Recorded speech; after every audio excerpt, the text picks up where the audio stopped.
Okay. Here's the plan, though, because I found the flaw is buying solar panels. Because they're expensive?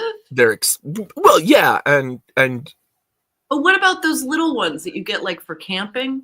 What about the little ones that you get on calculators? Ooh, the really little ones. Okay. Little ones. So, and those are like free. Yeah, right? Basically. Yeah. So I need like 10,000 solar calculators. Right. Okay. Getting it. And then I'm sure it's a very simple move to convert those into a power source for a house. Sure. Yeah. I mean, you basically just plug them into each other and put them in a sunny spot. Yeah. I see nothing wrong with this plan. It could not be simpler. I don't know why everyone isn't doing this. It's easy when you know how. That's right. I love that expression, and I only know it from old Archie comics. Oh. It's easy when you know how? As like a stock response to like, oh, hey, nice job.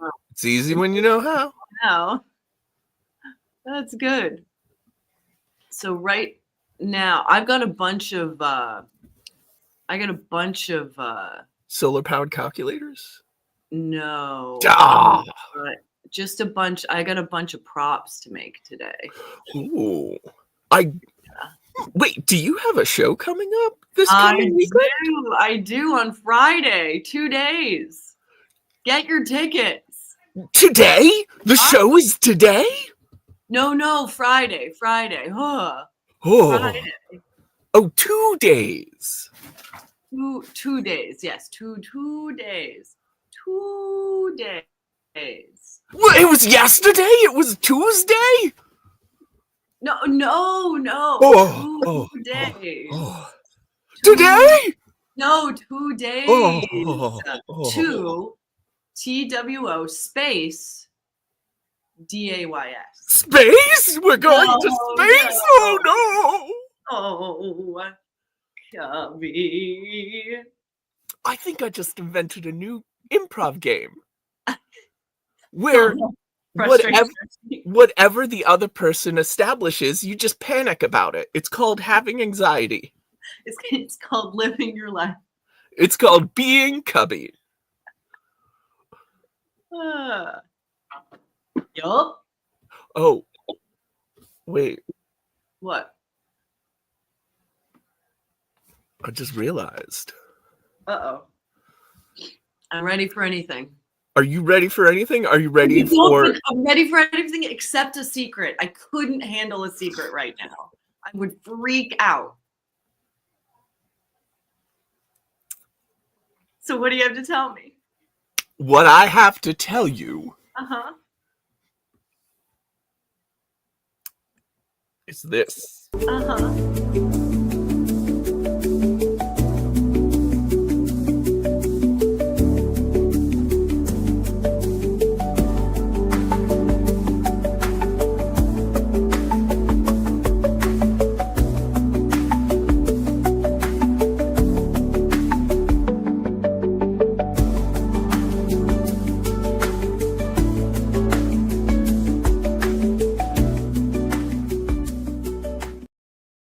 Secret show!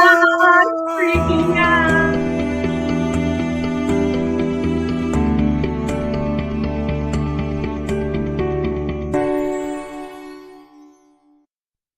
Oh, it's been said a bard's life can often be a hard life, or hill and dale to rove and always move from town to town. And some folk have inquired if ever we grow tired of ranging all around the world and never settling down. But one should be a little wary of remaining stationary, 'cause comfortable is lovely, but it's not the way we grow.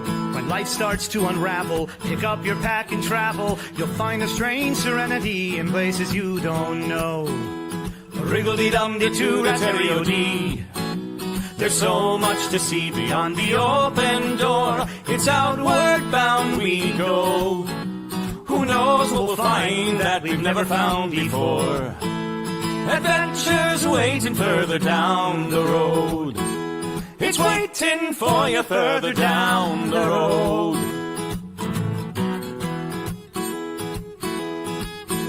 You've got no map for showing which direction you are going. But why start on a journey if you know where it will end? And once you recognize, To anticipate surprise, you'll relish every twist and turn that lies around the bend.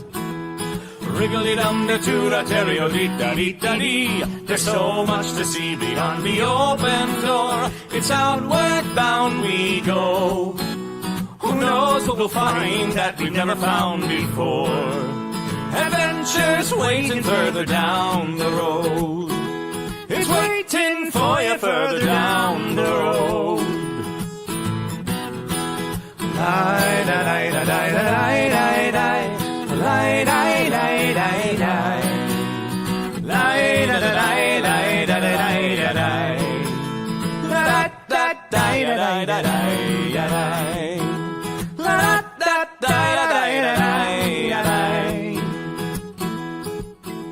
the world has got its demons. There are many reasons why you'd find it harder to be brave than be But afraid. every life could use some danger. Every friend was once a stranger. Ships are safe in harbor, but that's not why ships are made.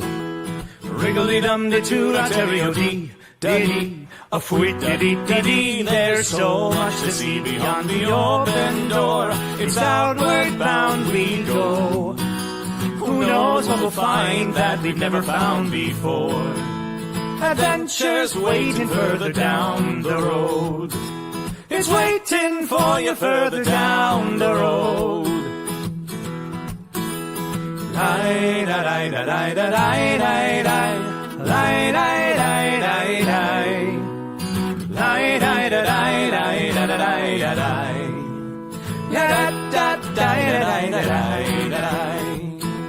Adventures waiting further down the road.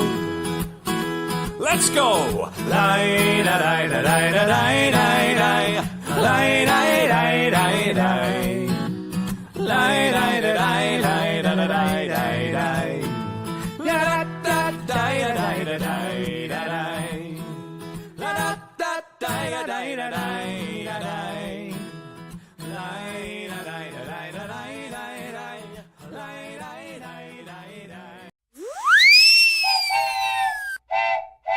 Crafting, crafting, crafting with Joshi and Cubby. What will we make today? What is the dice of the day? Crafting, creating, collaborating. What would an octopus say? Trivia questions, hooray! Creating, clickbaiting, can't hardly waiting for the crafting show. A crafting show with Cubby and Joshi.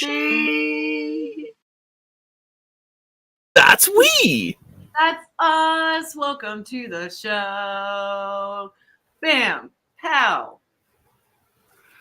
Splat. Splat. I. Oh, That's not what I wanted to have happen. There we go. Is that better? Yes, much better. Okay. Whew. Although it did sound kind of cool there for a moment. Yeah, like- yeah.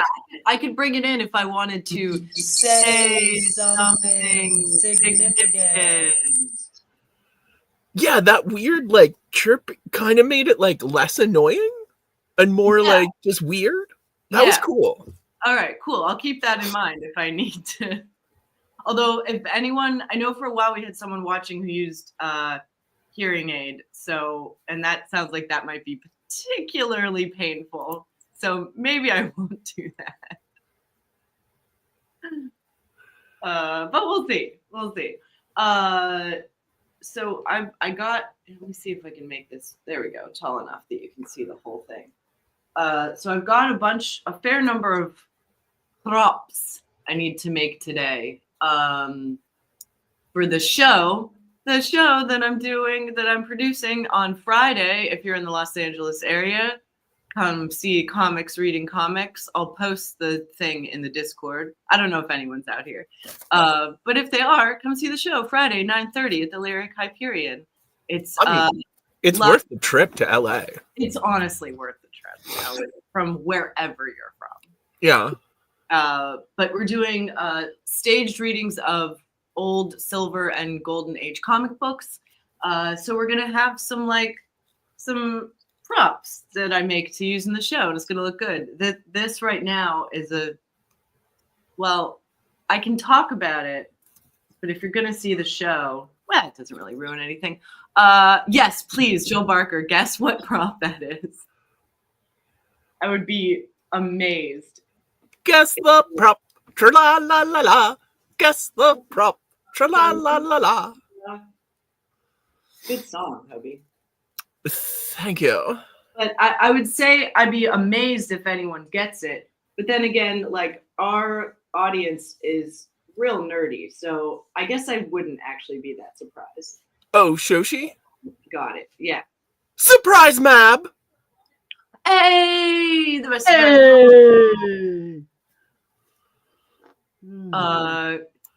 Close, but no cigar. Other people can guess.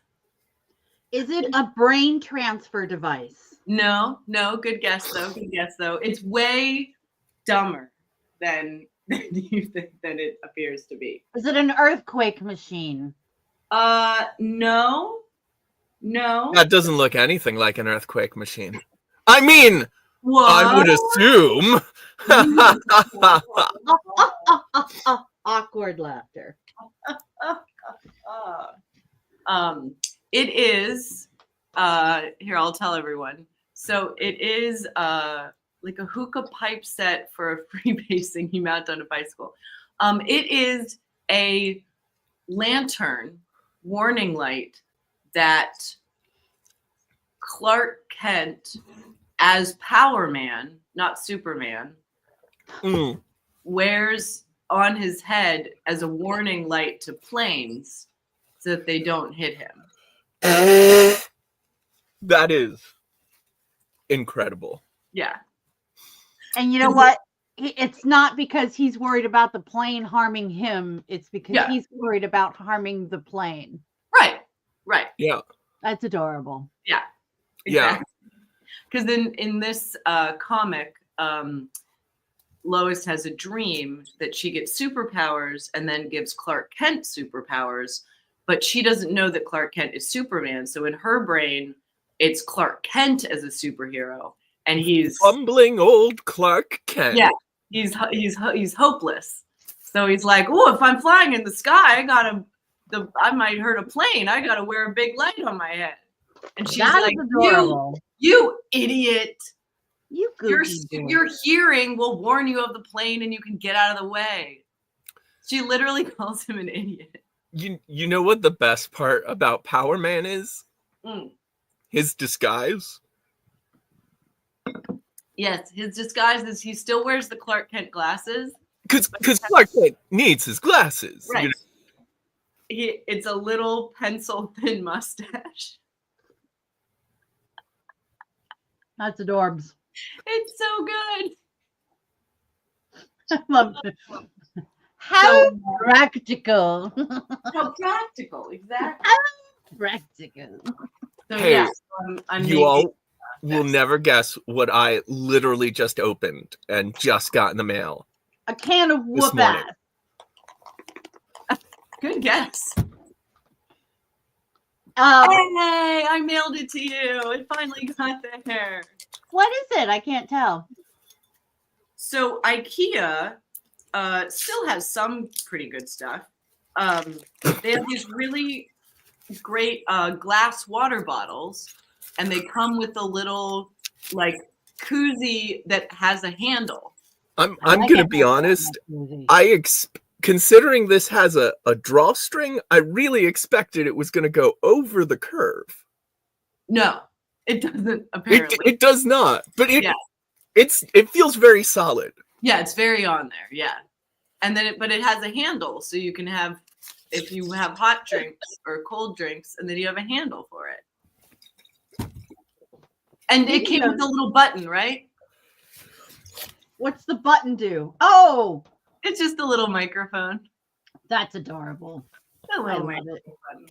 But I bought that for Cubby like months and months ago, and I finally remembered to mail it. So. Well, you got it months and months ago in preparation for today when I would actually need it. That's right. That's right. A Shoshi is never late. You know what I do have to say, because like I had the plastic little they still sell the plastic version of this. Oh. I had one for a while. It's a really good, reliable water bottle. The glass one is so much nicer. It's just so much nicer to drink out of glass. Mm. I hadn't even thought about it. This cover makes me like this bottle even more. And this is like my favorite bottle. I really like it. And it's that nice thick glass. So like you can drop it and you got to drop it like a bunch of times before it'll break. Honestly, I was worried if I dropped it, it might chip. And putting this on makes me a lot more confident. Oh yeah, that's a good point. But yay, I'm glad it arrived. Yay! Yay. It's really I realize that like a liter of water is a good amount of water to have on hand if you need it. Yeah, that that's like slightly less than a liter, isn't it? But it's a lot to carry. Yeah. So this is it's good to have. I think it's like half a liter. I prefer a smaller bottle too. I find when I carry a big one, I don't end up drinking it all. But when I have a small one, I drink the whole thing and then I refill and I drink it. But the bigger one, I don't know. I'm like, oh, I can't drink all that water, or it's like too heavy to carry around, and then I leave it somewhere and I lose it. Like it's like just the right size. Yeah. Well, if I have a big enough bottle, I won't think of refilling it. I'll think of rationing it. So I'll drink more water if I just carry a small refillable. Exactly. Actually, I keep one of those plastic IKEA bottles in my car now because I'm like, you know what? It's better to have a refillable than have water. Yeah, just to like fill up if you need it. True. And I heard a story about like people dehydrating like on long hikes and stuff, and a lot of them still had water in their bottles. So like, it's better in you. So I always think it is better in you. That's what I always say. It's better in you than on you. That's why I never pee on a hike. Doesn't matter how much it hurts. That's right. I might need it. That's right. The UTIs are worth it.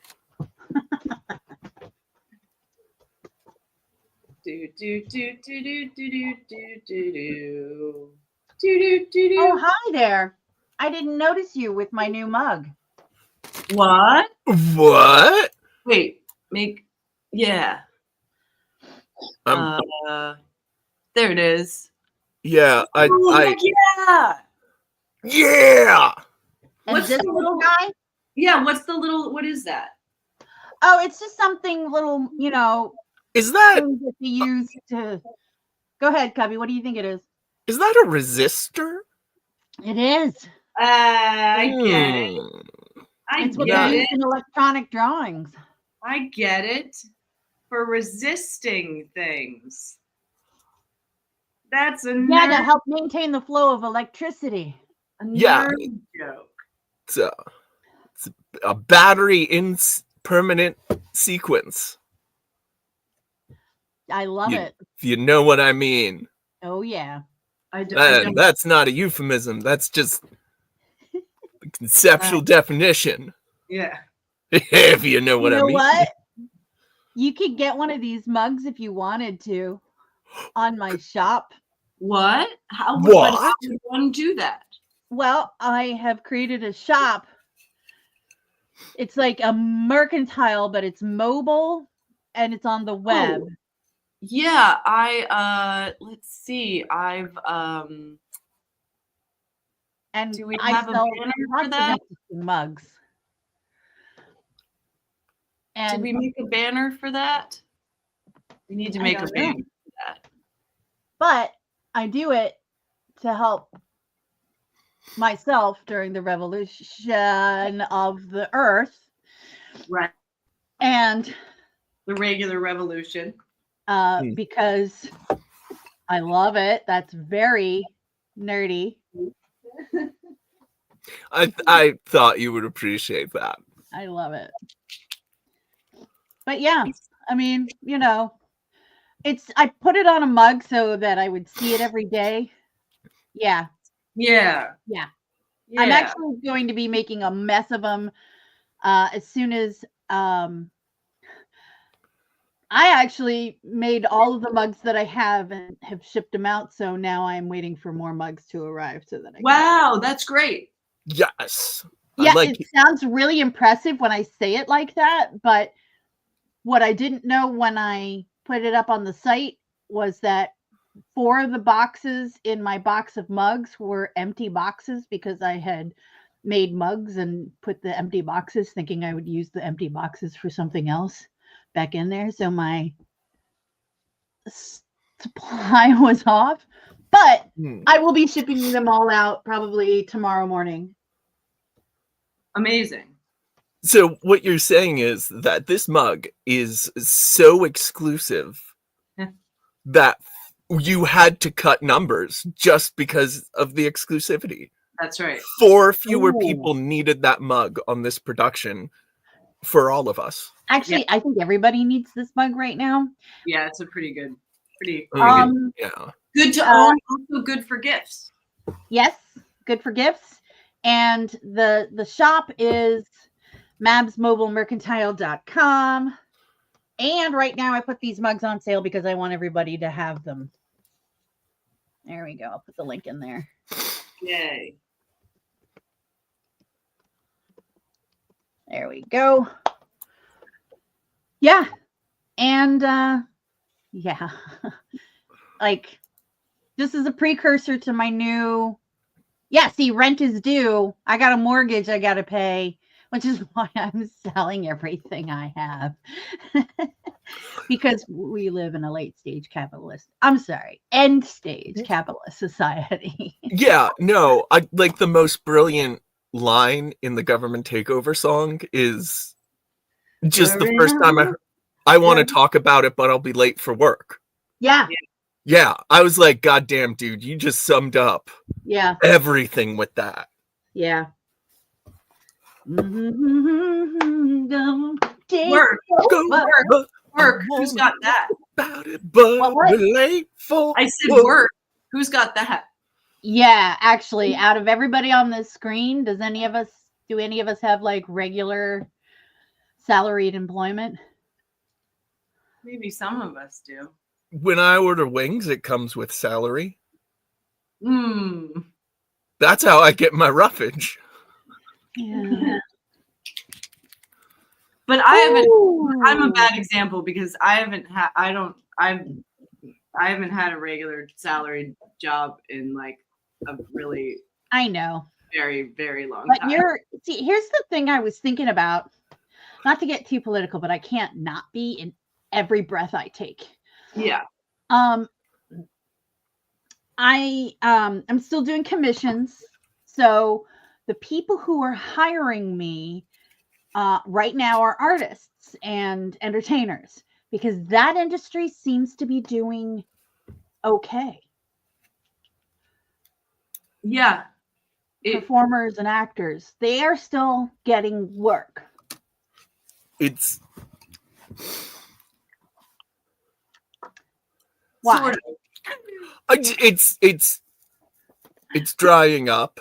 It is getting harder every year. I'm real worried about how this summer is going, but this summer I'm a storyteller at Historic Philadelphia, so I will have a regular gig. Yeah. And it's like as first line of the history teaching resistance, we're basically like, we got to be out there and we just got to find the stories that help us through this. Yeah.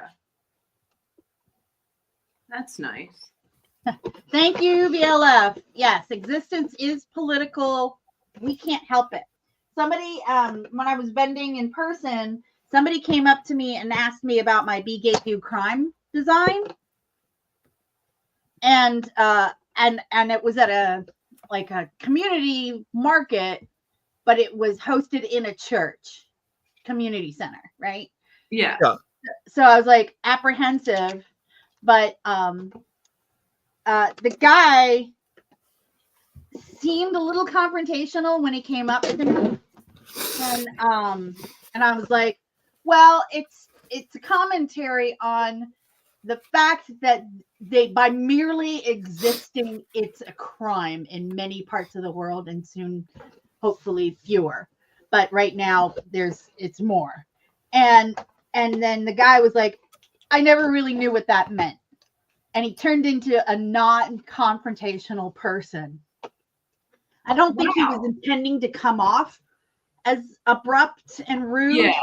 He was an older white dude. They do not know how to talk to people. He didn't know how to talk to people. Yeah, exactly. No older white man knows how to talk to anybody. They should not be allowed in public.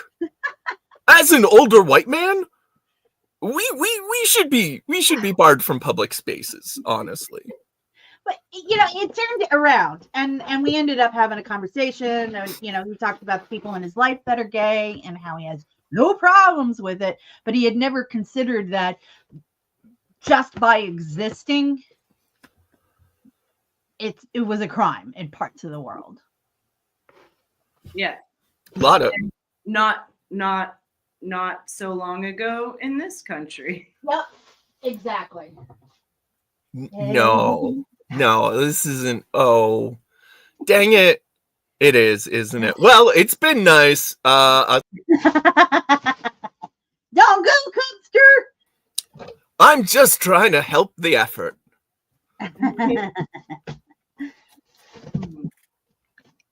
Wow, I learned a fact. Ooh. Yesterday. Go that on. It's not a fun fact. It is. Oh. What's the opposite of fun? Unfun. Lame. No. It's a sad fact. It's a sad depressing fact. Oh. At the Sad liberation. Facts. At the liberation of Auschwitz, everyone wearing a pink triangle was taken to normal jail to serve out the remainder of their sentence for being gay.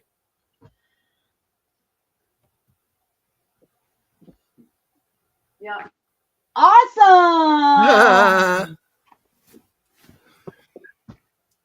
When a hostile don't take over. I want to talk about it, but I'll be late for work. And if you're like, wait a minute, it's gotta be some way to stop this. But there was, but you didn't want that lady in office.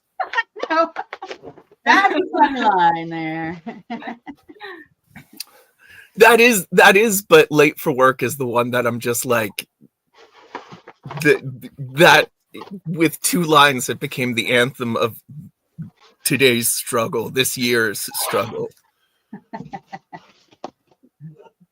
Oh yeah, garbage fact. Ooh, garbage fact. That's good. Victoria Linden Fog. They're always Seriously, on top of it. we have some standout commenters on our channel. Yeah, we really do. And Victorian London Fog is definitely one of them. Mm-hmm. Well, surprisingly, those goblins have a way with words. Unsurprisingly. Oh, Okay. I mean, I think you mean to Goblin. say. I think you mean to say they have their way with words. oh, that is also true. I would say both should be mentioned. I'm gonna have my way with those words. Speaking of smut goblins, Oh, did y'all want another garbage fact? Yes, please. Oh, the little recycling symbols are a lie. It's to imply that plastic is recyclable when pretty much always, even when if your city has recycling, they probably throw all of the plastic out because plastic is so incredibly expensive and worthless to recycle. And that symbol was designed specifically to deceive us. Yeah, they make the trash and we have to deal with it. Yeah. So they designed it after the recycling logo, and then they put a little number 1 on it, which means can't be recycled. I'd rather have glass bottles that I return to the store. I want milk delivery people back again. Yeah, but that's more work for the managers and the executives, and they don't want to work. Yeah. Like, that requires People scheduling. just don't want to work anymore. Managers don't. It's the people in charge You who know what? don't. Let me just. Nobody wants to work. I do. I mean, I want to do things and I want to, but I don't want to have to work. Yeah. And being unemployed right now, I am still insanely busy. Like making things, and right now I'm shipping out the orders that I have. And so the fact that I am technically unemployed really just kind of pisses me off.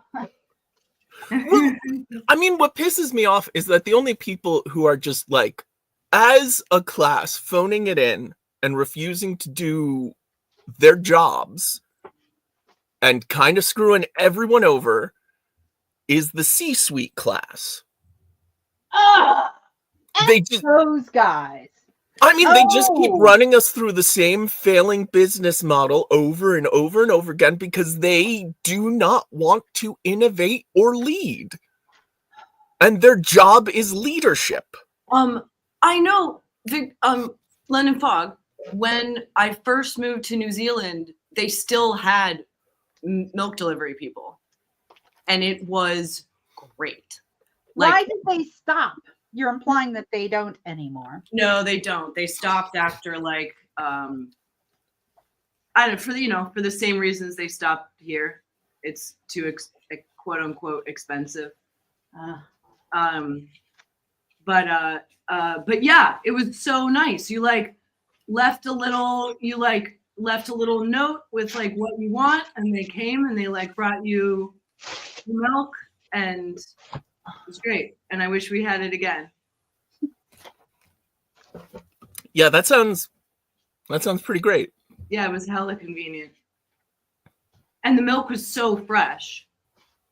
Well, that's the other thing is, I don't think that's why they stopped in New Zealand. But here in the States, you need to have like local milk producing things in order to make it work. And we don't have a lot of local farming out here anymore. Well, on the bright side, that does make us incredibly susceptible to disease and widespread food shortages. Well, and like, it's interesting because like, I feel like this already happened in the country, like in the 30s, you know, with the Dust Bowl that happened after years of like unwise farming. Like, I feel like we should have figured this out already. Didn't we already figure this out? Did you know eggs have normalized in Canada because they don't have giant egg farms? Eggs are normalized? The price is stabilized. Oh, stabilized. Yeah, gotcha. Hi, buddy. Yeah, I feel like we've already Joel, figured this out. Are you sure that's not yogurt? Because that sounds more like yogurt. Also, it sounds like you maybe shouldn't ingest it, but I don't know. I'm not the mayor of science. Unless Joel's saying that Joel has some sort of like bathtub full of mammary glands.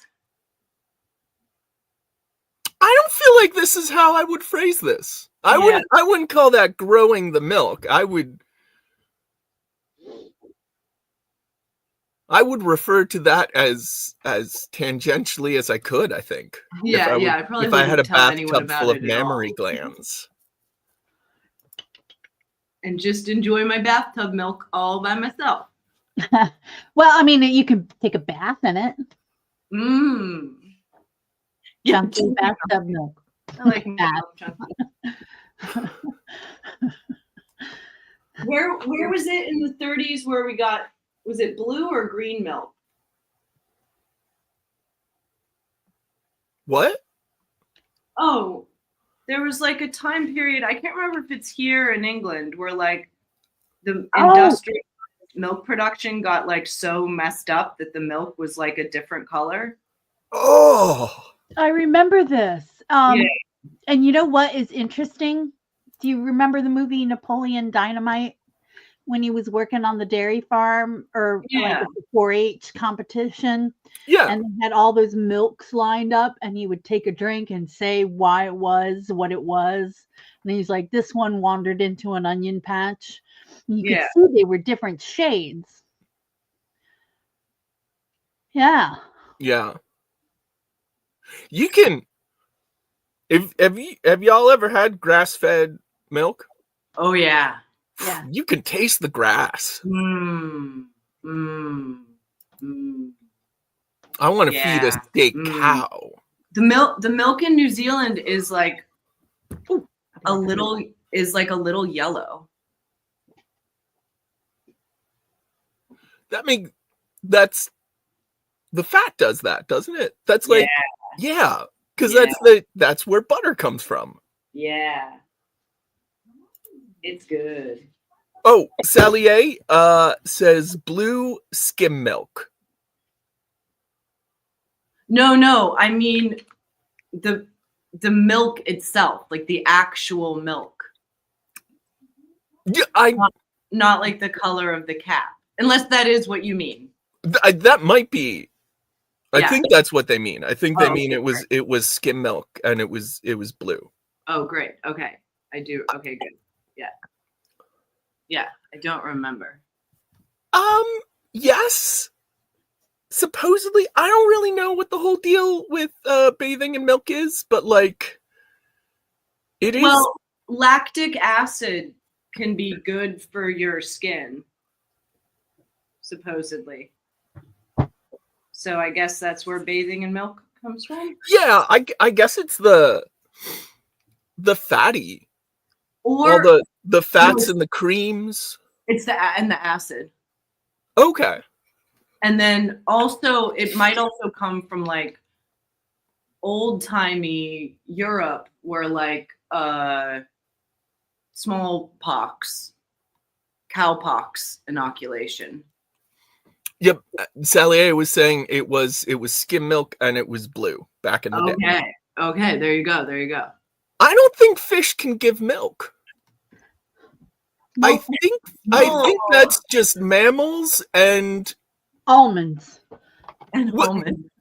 You can't milk an almond. The almond does not survive that process. But apparently there are worms that produce milk. Yeah, well, I thought it was tea that worms made. Well, oh yeah, I wonder what platypus milk tastes like. Probably terrible. But you can't milk a platypus. No, they're like no nipples. Secretions, yeah. Yeah, it's more like sweating out milk. Basically, you just have to hand out platypi to everyone and then you just like lick it. Yeah, but they have a lot of oil in their fur. Like, are you really going to be tasting the waterproofing at that point, aren't you? Do you want platypus milk or not? Yeah, I do. And I don't want to delude myself into thinking I've had platypus milk when all I've done is lick a platy coat. That's fair. I get it.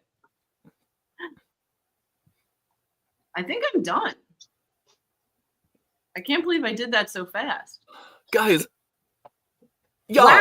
Y'all, it's Platypodes. Platypody. Platypies.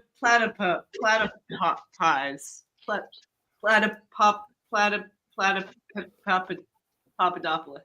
Keep going. You're gonna get to the end of this word one day, Shoshi. Platypilla populi.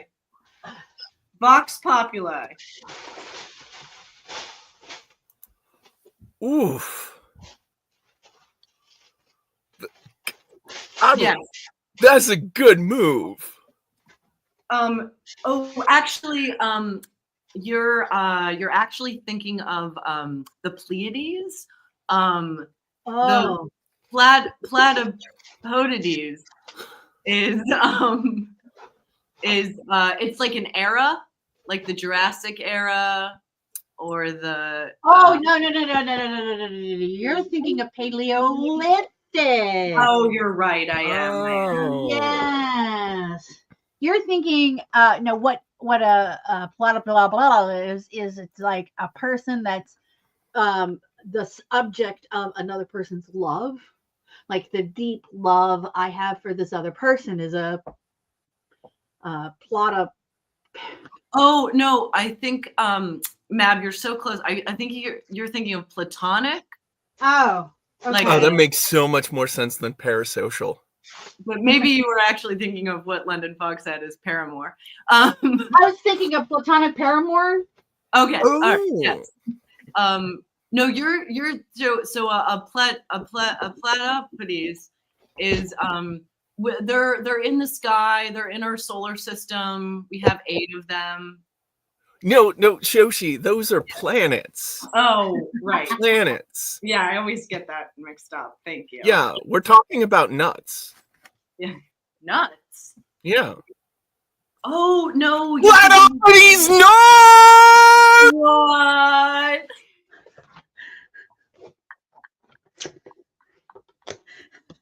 Thank you. Thank you. You're welcome. Shut it down. Actually, like that was pretty good, Cubby, but you also could have done it like this. Platypodes nuts.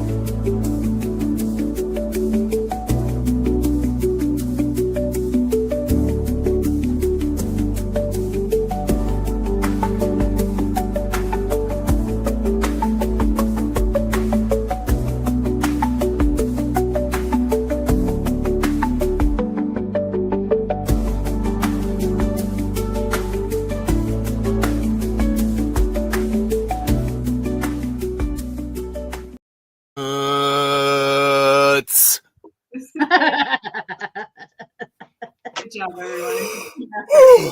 Pulled it off. Palindromes give milk once every 12 years. Ah. Is anyone else pissed that the word palindrome isn't itself a palindrome? Yeah. It really should be. No, because then it wouldn't be translatable. But it is fun that if you reverse the words, you get the term for a word that is another word reversed, like stressed and desserts. Wait, what?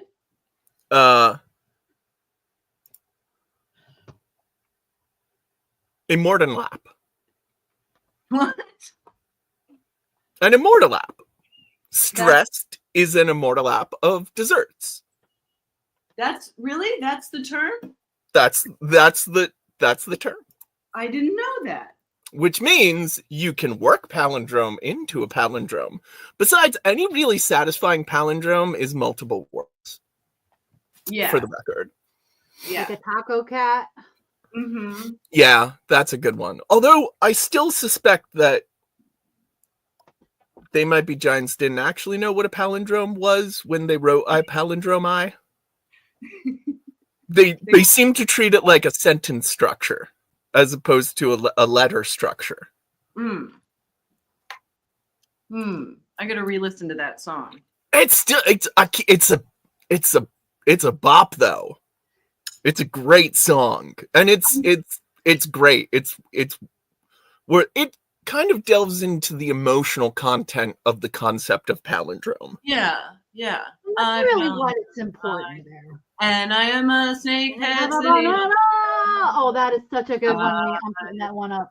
Oh, Palindrome. Yeah. Na, na, na. I'm very sad. I might not be able to go to. I had tickets to go see They Might Be Giants in May. ooh. And I might not be able to go because it might conflict with the Star Trek gig that I got. Oh. It seems that ultimately you may not.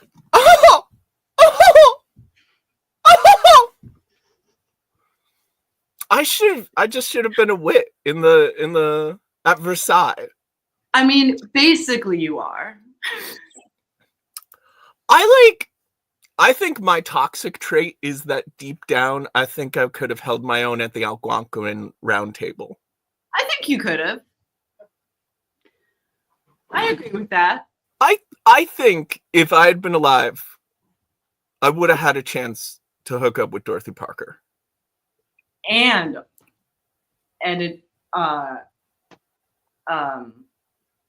Picasso. I'd like to hear more. The Algonquin table sounds very familiar to me, but I need a little bit more context. Oh, early 20th century. I want to say. Oh, it's definitely pre-World War II. It was the Algonquin is a hotel in New York City, and the creme de la creme of the wits and the literati would meet there for lunch. I think Hemingway was there sometimes, but he wasn't a regular. The most famous and celebrated member of the Round Table was Dorothy Parker, and she ended up quitting because she got really burned out on the scene of everyone trying to one-up each other with wit. So she was just like, you guys all suck. I'm going to become a socialist and go to Hollywood. Yeah. Dorothy Parker's so great. Yeah. She's honestly, if it's like dead person from history. That's a good one. That's a good one. Whatever the activity is. Exactly. The answer is Dorothy Parker. One of my favorite quotes of hers. Yeah, I mean, this is basically the Algonquin Round Table right here. The crafting show is it. So, I've got hopefully this upcoming Thursday. Hopefully, we're still working out schedules. I'm gonna have Carmel. Hey, Yay! On that blast. And we're gonna talk about third spaces. Ooh. Yeah. Really post about it. But just to kind of get you started on this, it's like you've got home, you've got work, you got home, you got work. People need that third space, like a coffee table or coffee shop or a library or someplace. And right now we've been doing that third space as an online community. Yeah. We want to get started an in-person third space, whether it's at the library or I've thought about hosting it at my house, but I want to not be at my house. Yeah, so that it can really be a third. So it can be a third space for you as well. Yeah. Yep. And I'm going to call it sketchy shit. I love that. I love a library. Love a library. We have a really great maker space, but the problem is like I would have to reserve it, and I think they kicked the last kicked out the last community crafter group, the drawing club. Not kicked out, but they just removed the reservations. They were no longer allowed to make reservations. I don't know why. I didn't get the details, but I mean, a public park is nice too, as long as the weather is good. Yeah, well, back in the day, back in my belly dance days, we tried to do a drum circle in the park. Yeah, and that never took off. Never took off. Hard to get people out there. You know what's a pretty nice third space? If there's Well, this is specific to Philadelphia, I know, but there's a lot of sections where 95 is going through and underneath the highway is nothing. Oh, And Shoshi introduced that to me as like there's parking lots and stuff, but nobody goes there because there isn't the need. It's just space that isn't used for anything. Yeah. And it's not forbidden. It's just empty. And because you're under the highway, noise can be a thing, but it also means if you're loud, nobody's really going to care because you're probably not going to be louder than the highway. But it also means that if it's raining or anything, you're still sheltered. Yeah. And it's cold in the winter. That's Yeah. But yeah. Yeah. Yeah, I can't believe they let us do that for so long. We fought with swords under 95 for I don't, they might still do it. I don't know. Yeah, I mean, every once in a while a neighbor would give you grief or something, but that's just because nosy white people are everywhere. Yeah, and it wasn't really grief. Yeah, it was. Yeah, they would just be like, "Hey, what are you kids doing?" And we'd be like, "Hello, sir. We are practicing sword fighting." Ha-ha! Aha. And I think the police came once, but fortunately, it was just unarmed that day. Oh. If we had prop weapons, it might have been a different story. I think it would have been hilarious if somebody saw a sword fight and they were like, "Oh, this could get deadly. We'd better get the police involved." They seem to be killing each other over and over and over again. Dueling, I believe, is illegal in America and has been for the past 200 years. Well, yeah, that's normally people would really like it. Sometimes people would bring kids around, and yeah, it was majority positive. Yeah. Actually, man, nothing's better than when you're doing something weird and perfect and a kid comes by. Oh, yeah. And they're like, life can be like that? What? And then you're like, turn away, child. Do not go into the theater. But it's too late. It's too late. The child's seen it all. He's seen everything. It's too late. It's too late. He's seen everything. He's seen everything. They realize the potential for true freedom. Never go back. Never give up. Never surrender. Oh, somebody asked earlier about the Star Trek gig. So yeah, I'm working a temporary gig at Universal Studios Hollywood. They're doing a series of fan fest nights. They have a D&D one and a bunch of other things I don't remember, but also a Star Trek one. And I got hired to be a performer in the Star Trek one. Are you gonna be a Klingon? I'm No. not allowed to say what I'm doing, but I'm very excited about it, and it's very cool and very fun. And if you're out here, you should go because the Star Trek the is very, very good. Can I give them a clue? I mean, I'm not saying anything. Okay. Then this is your clue. Everyone. It's visual. Yeah, yes, that's true. Yes, you be able to tell what I am visually. Anyway, the experience is very cool, and I'm very excited about it. And it's just a 2-week gig, which is super fun. Yeah, and it'd be awesome if I wouldn't mind doing more gigs at Universal. They're cool. They seem to be cool to work for. They're unionized, which is really neat. Oh, really, Shoshi? What union is it?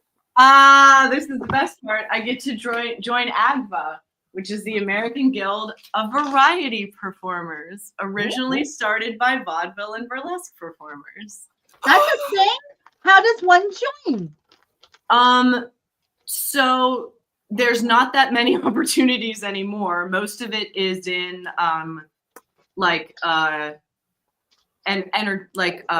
theme parks, like entertainment theme parks, like Universal. You can join. There might be a few other ones around, but there's not too many left anymore. Is that who, like, I know there have been a couple of attempts to organize the Disney parks. Is that the union they shoot for? That's the union that they would shoot for, I believe. Yeah. There's another one too. I can't remember which one that one is. But yeah, it would be that one. Yeah, but weirdly enough, Bonnie, this isn't why Shoshi's been working on her triple calls. That's an unrelated story entirely. Yeah, that's just unrelated. So if anyone remembers, my crafting camera went off. Yeah, I was wondering about that, if that was intentional or not. No. Let's see if I can bring it back again. Oh. I don't know why it's. I don't know what's going on. Can anyone tell me why I'm saving these empty boxes to really just throw myself off of my mug count? Every mug comes with a box. Well, you definitely want to save them. Damn it! Like, don't you want to save them to use to mail the mugs out again? No, see, that's the thing. Like, I pull the mug out, I make the mug, I put the mug back in, and then I ship it. I have empty boxes for mugs that I made for myself, mugs that I made for demos. Yeah, but they're good boxes. I know. I don't want to be that little. It's a really good sized box. It's a very nice box, but I opened up the box of mugs to make mugs, and I'm pulling them out, and then I pulled out like 2 empty boxes, one right after the other, and then I was swearing. Yes, I would love to reuse them. You will. They're too good of boxes. If you throw them away, now I have these stacks of empty boxes that I keep thinking are real. Oh, I see. Maybe you could put a little sticker on them. They're empty. That seems like a lot of work, though. Or if you have a hole or a void under your house, you could just start throwing them in there. I could use one of those bottomless holes. We could all use a portable hole. Yeah. Hey, shut up. Oh my god. All quiet. I know, it's just you said portable hole, and the first thing that came to mind was like a compendium of Courtney Love lyrics.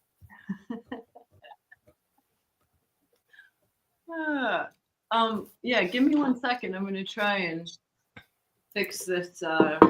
Okay. So while I'm fixing this, there were some things that we didn't get to last week, right? Are you talking about what I mentioned before we started? Maybe. Because that might have been 2 or 3 weeks ago. My brain is not reliable. Yeah, my brain is not reliable either.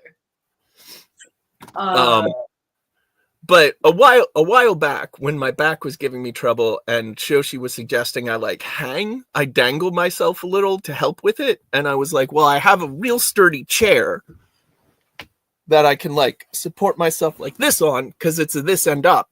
And then Shoshi asked, they're made from boxes. And that's the whole thing is it's furniture made to look, well, I think maybe it was originally made from shipping crates, but it's made to look like everything's made out of shipping crates.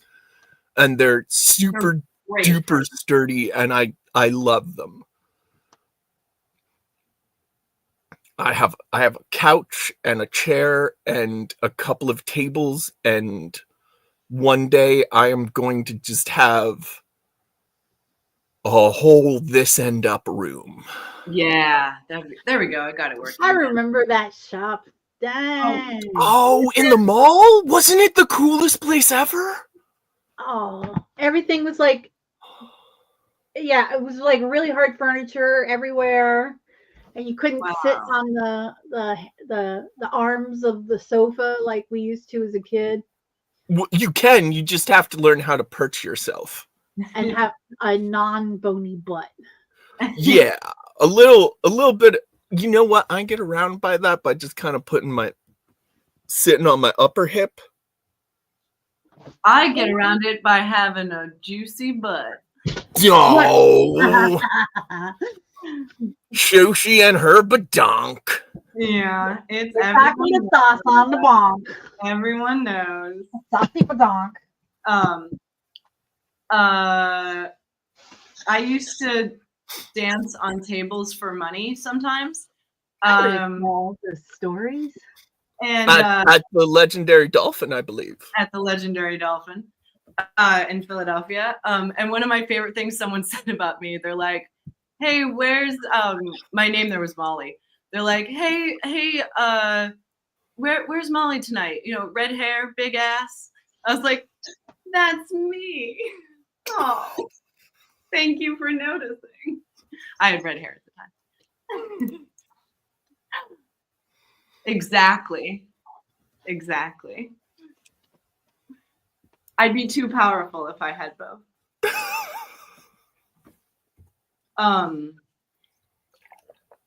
But the other thing was last week I couldn't find this, the color book. Oh, that makes so much more sense. And And is much better. I'm an and I- idiot. No. I was also thinking about your thing. I wanted both. So we have an extra color today. So let's do all right, we did red, we did orange. So we're gonna do yellow. We're gonna do yellow, and then if we have time later, we'll do green. All right. So Can you this, give more backstory on this? oh right, okay. So this is this really cool little book that I found at this place called the Last Bookstore out here in LA. If you ever come out here, it's definitely a place to go. It's gorgeous. It's like, I would very much like to come out and visit you. oh, I would love that. I would love that.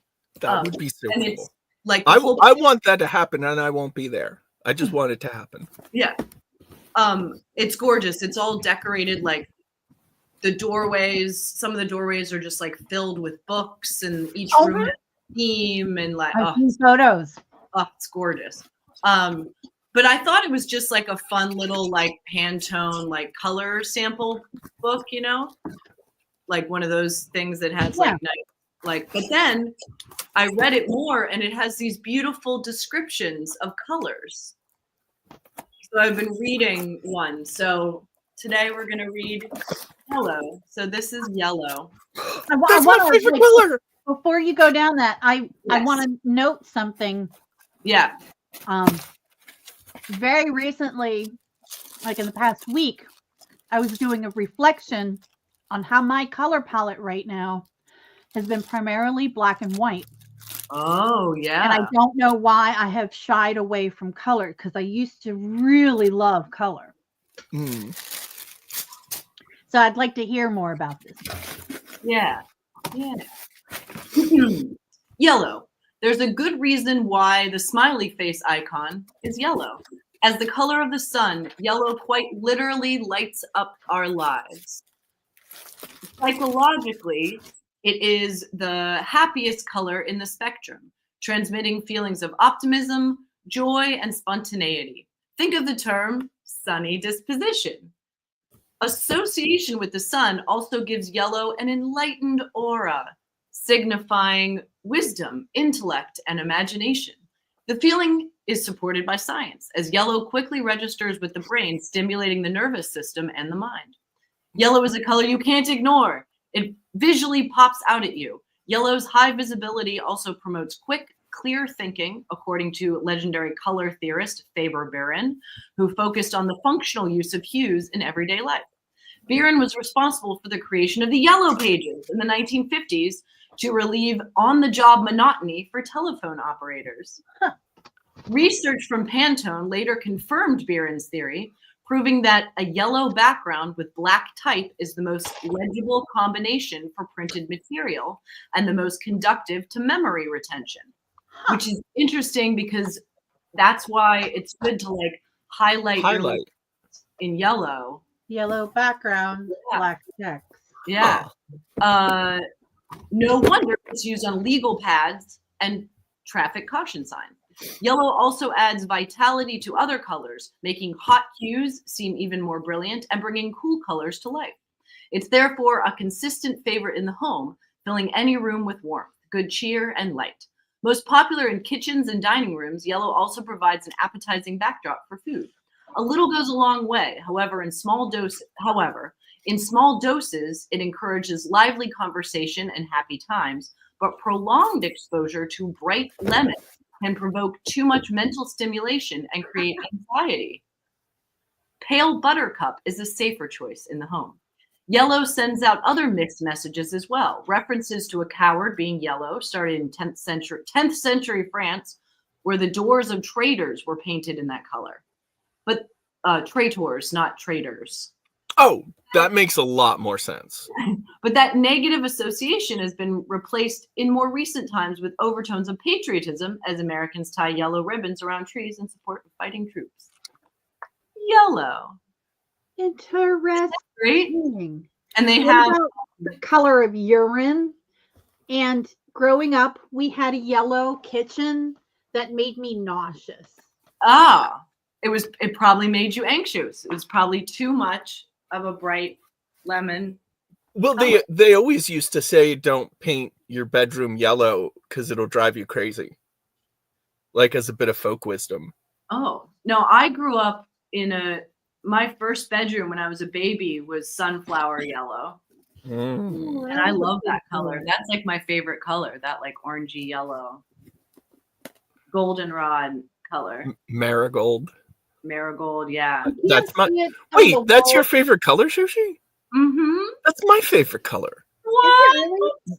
Why have we never talked about this before? Why have we never talked about this? We talk about it constantly. Wait, we do? I think I literally forgot that. My brain is such a trip. I mean, with cheese. I really like to say, if I'm 100% honest, my favorite color is fire. But that's like, you can't say that. Oh. You can't say that. People are like, oh, okay, your favorite color is fire. All right, weirdo. Yeah, no, I don't That is see my any favorite problem with that. Whatever color that is, that's my favorite color. My favorite color is violence. Violet? Yeah, like, come on. What's your favorite color, Mab? You can't the lighting in here is not enough for you to actually see it on the screen. But Oh, like I really like the kind of a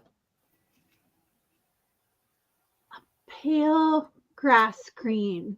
like ooh, the yeah. color of a new shoot Yeah. of a baby plant. Like spring green. Yeah, that's a color that I keep like getting drawn to right now. Yeah, that's Yeah, Yeah. because it's like almost pastel, but it's so vibrant. Yeah, exactly. Yeah. Is it called chartreuse? It's kind of a chartreuse. Yeah, it's close to chartreuse. Um, I'm But- always a little unsure on Yeah. specific. sure. fancy that- colors. Might it be a depends little- on my mood, obviously. Like Yeah. sometimes I like reds, and sometimes I like blues, and sometimes I like greens. And I love occasionally brown. I like a cadmium yellow, but I can't Mm. wear that color. But I like it. Yeah. I can't wear this chartreuse. Well, maybe I can. Look, Ooh. interesting. Hmm. No, I mean I shouldn't wear that color. It would make me look like a drowned rat or something.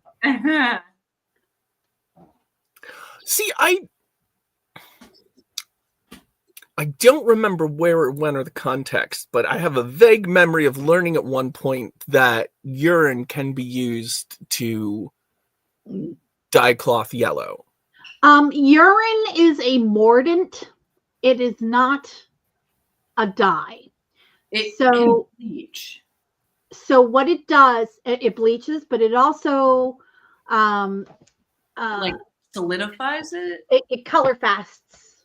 Okay, that must be, but also like it would not compare to a saffron, obviously. Yeah, back in the day, they used to collect all the urine and let it ferment, and I'm not making this up. It was nasty AF, and then they would in the pits. Stomp the big They vat. still do. Yeah. What? I mean, that's basically still the same process. They just use machines instead of. With urine? It's how we Where get else- gunpowder. Yeah, where else do you get urea from? It's a great source of saltpeter. Who's donating this urine? No, it's from like animals. Right? How else do we make it? I mean, a lot of animal waste in factory farms is recycled in pretty spectacular ways. Like, we do use every part of the cow. Yeah. Every part of the cow. Because if we can't eat it or break it, we'll just grind it up and throw it in something.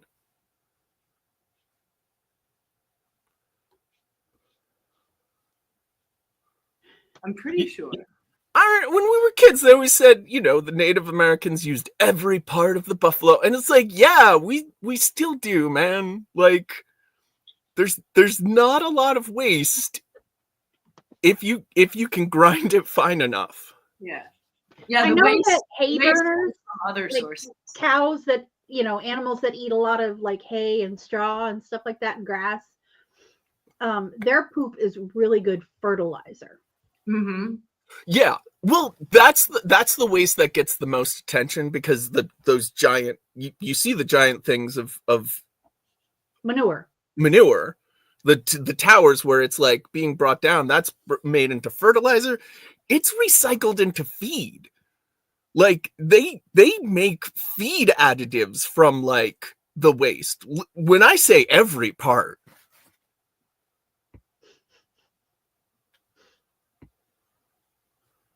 You mean every part. No, thank you. No, thank you. For gunpowder. Oh my gosh. Wait, you London Fog. How do you know that? because you taught it to them a couple of months ago. Oh, okay. I was like, did I teach them that, or were you somehow in Wisconsin in the early 2000s? Like, what? Ah! Oh. All right. Whoa. I'm gonna awkwardly move you. Over on me there. Joel, just how much testing are you in for, my friend? I don't think they need all of it. I don't think they need all of it all the time. I think. And why do they keep asking me? I keep getting letters from the doctor asking for more poop. Keep telling them I can't poop that much, and they keep asking for more.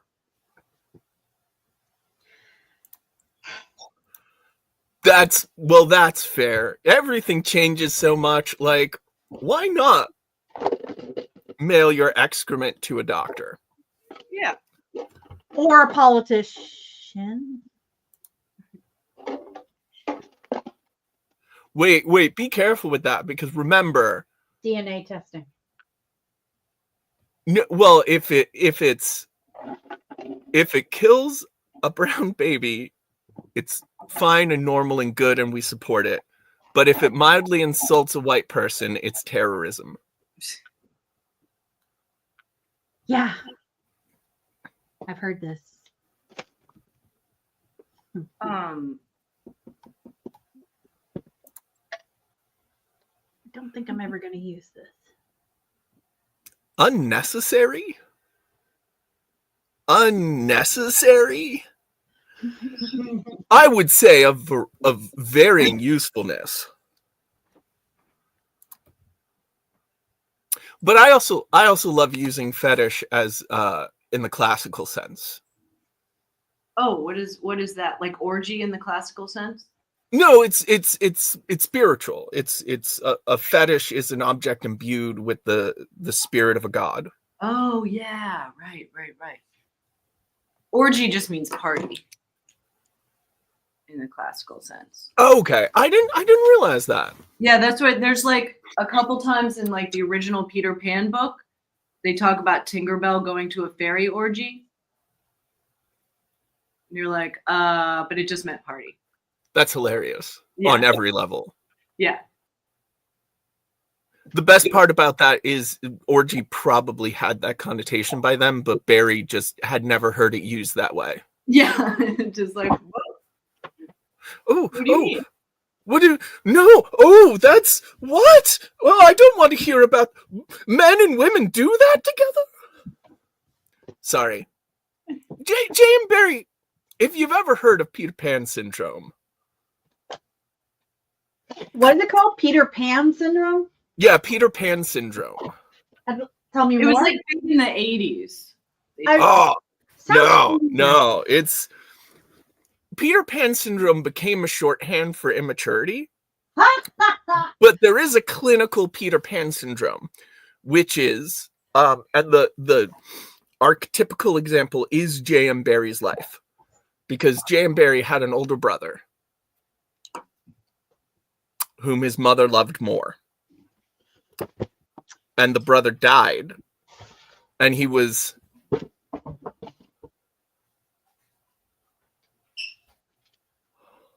I didn't mean to distract you. I was just done and I wanted to show it off. no, I love it. I just wish it could blink. Oh yeah. I mean, someday. That is beautiful. Yeah, I'm pretty happy with it. A thing of beauty forever. Never is a joy. Oh, so what happened was J.M. Barrie was basically, I'm a little light on the details because it's been years since I've actually read the information, but basically his mother tortured him Oh, I didn't know this. so badly that his body would not let itself go into puberty.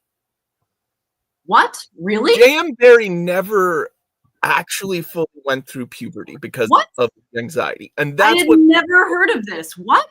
he was incredibly naive and inexperienced, and like even had trouble growing facial hair. What? Yeah.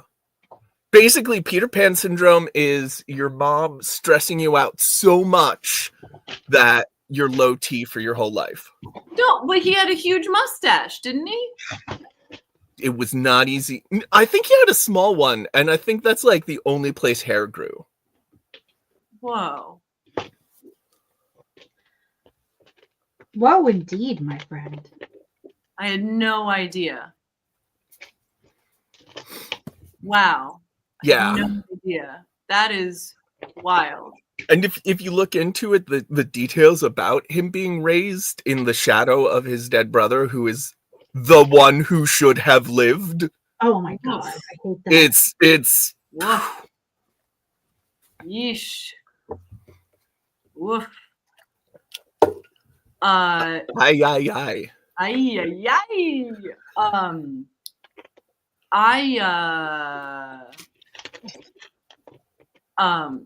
I like his other play.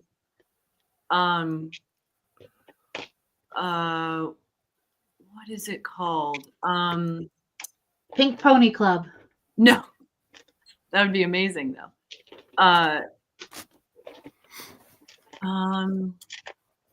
Where is it? Not Little White Bird. I had to look it up. Anyway, he wrote a bunch of plays actually, and he wrote a play for Peter Pan. But he wrote this other one called I gotta look it up. But it's really cool. It's sort of about like alternate timelines. Yeah, like it starts off with this garden party, and you have like you sort of meet all these different characters, and they're all sort of dissatisfied in their life. Like the one couple, the guy's like, "Oh, I should have married someone else," and the other, she's like, oh, I should have been a banker. I shouldn't have been this person. And then the god Pan shows up and is like, I can grant you all your wishes. And they're like, great. So they like the party, the second half is you come back to the party and all of those different choices have been made and they're all even more unhappy and wish that they could go back to their original life. Right? Isn't that always the way? It's really good and interesting. And sort Yeah. That's what Big Genie wants you to think. Yeah, right? It just seems a little convenient that every story about getting your wishes granted are about learning about what you really want to wish for, when it's like, I see. I don't need to grow as a person if I have a genie. I don't need to grow as a person. Yeah, I agree. Yeah, you're done. Yeah. Growing as a person is so overrated. Yeah, so overrated. That's how they get you. That's how they get you. Oldest trick in the book. Just have you grow as a person. Next thing you know, oh, I'm too mature to just punch you in the face. I'm never too mature to punch Nazis in the face. Punching Nazis in the face is the mature choice. There you go. Yeah. Agreed. In fact, I gotta say, looking at the statistics, there's too many Nazis these days and not enough face punching. That's what I was thinking too. Which is, Shoshi, I know you're working on a great transition, but before we do that, I just want to bring up, like, sometimes it's nice when an artist that you admire is like also lived a life that you admire. Yeah, agreed. Heartening. And when I think of Nazis, I think of Jack Kirby, the king of comics. Yes. Where they were like, you need to put more white people in your comic. So, Yeah. This was a complaint about the comic Black Panther. Yeah. So he did. He put more white people in the very next issue. A lot of white people. Uh-huh. A whole clan of them, really. Yeah. Yeah, he in response to that, Jack Kirby had Black Panther beat up Klansmen. Like, oh, yeah, sure, I can do that for you, no problem. He's also got the quote, which is, I never really cared much about politics. All I knew is if somebody liked Hitler, I'd punch him. Punch them. And I've heard from somebody who like spent time with him, like learning, and apparently he was very proud of the Nazis he killed in the war. And that's why he's the king. Well, that, and he's freaking bro. He was, man. If I gotta say, if you've never read a later work by Jack Kirby, you are missing out, because, like, when he moved to DC, he had no oversight, and some of the stuff he cranked out was just beautiful madness, just pop art. Amazing.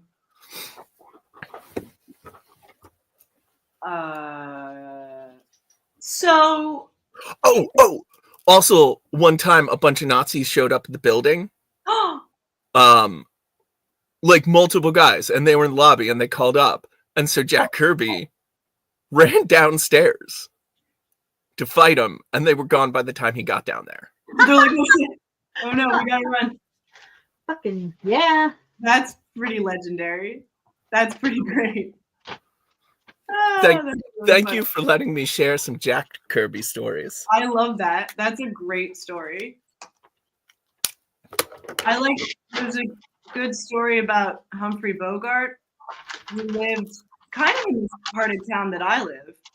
And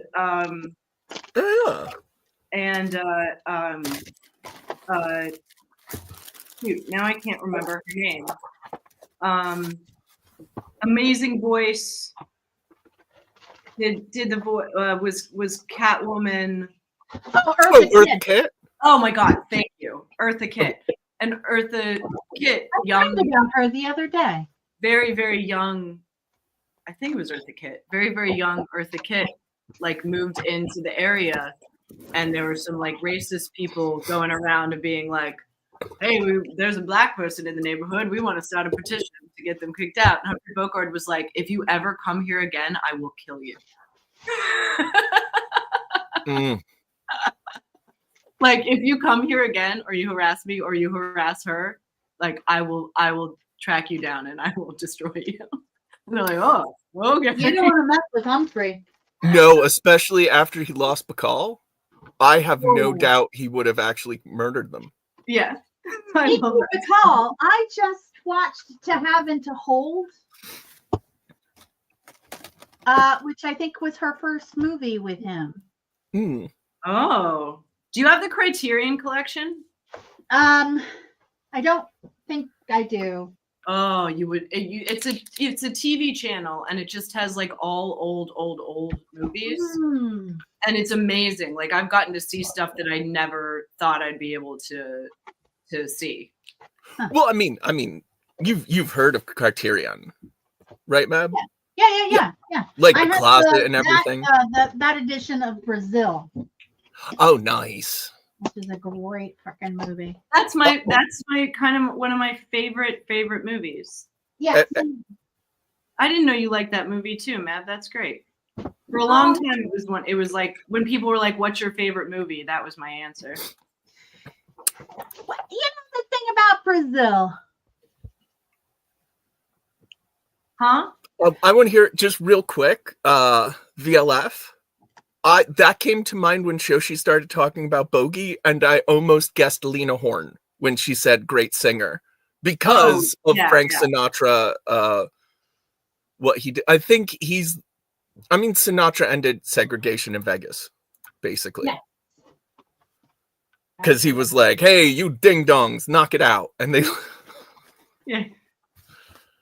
But what were you saying about Criterion, Mab? Well, I was saying about the movie Brazil, Thank you. and it's basically now.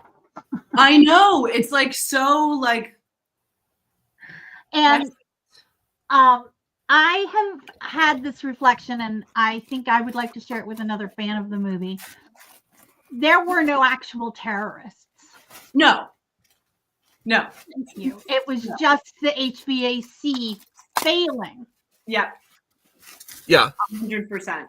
Okay. Wow. It's so weird because other people fight me on this. Yes, I 100% think you're correct. That As someone who's watched that movie many times. Exactly. Yeah. Yes, and I like the worst part is you can't make it more obvious, but the whole point is that there isn't.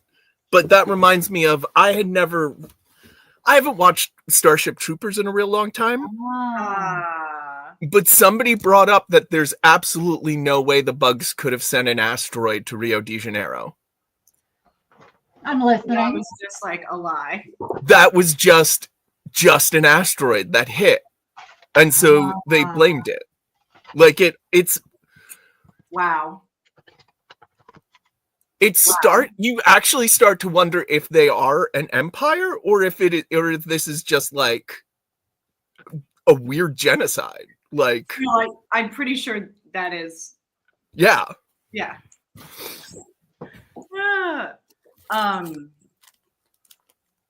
And also the other thing about Brazil, which I'm sure you talked about, but like, at what point in the movie is he captured? Also a great freaking question. Yes. So I think it's pretty early on. You think it's earlier? Well, also, is he actually Buttle? No. I don't I think so. think that is I've heard over- that theory. overthinking it, and Yeah, I you know, agree. where I can appreciate the concepts, but Buttle yeah, is the I think- person. I think it happens like fairly early on. When do you Like think I it don't happened? think he gets laid. I think that's a fantasy. You're like, I'm pretty firm on that one. Yeah, I think it's before that. Anyway, I great feel like movie. I'm not terribly good on picking up when a movie switches to the character's point of view. Like, I kind of feel like I needed help with Taxi Driver to be like, I needed somebody else to be like, how certain are we that that actually happened, or that it happened like it's shown? I've never seen Taxi Driver. Oh, I've never As- seen the whole thing. As someone who, I'm going to be honest, this might be controversial. I don't care for Robert De Niro as an actor.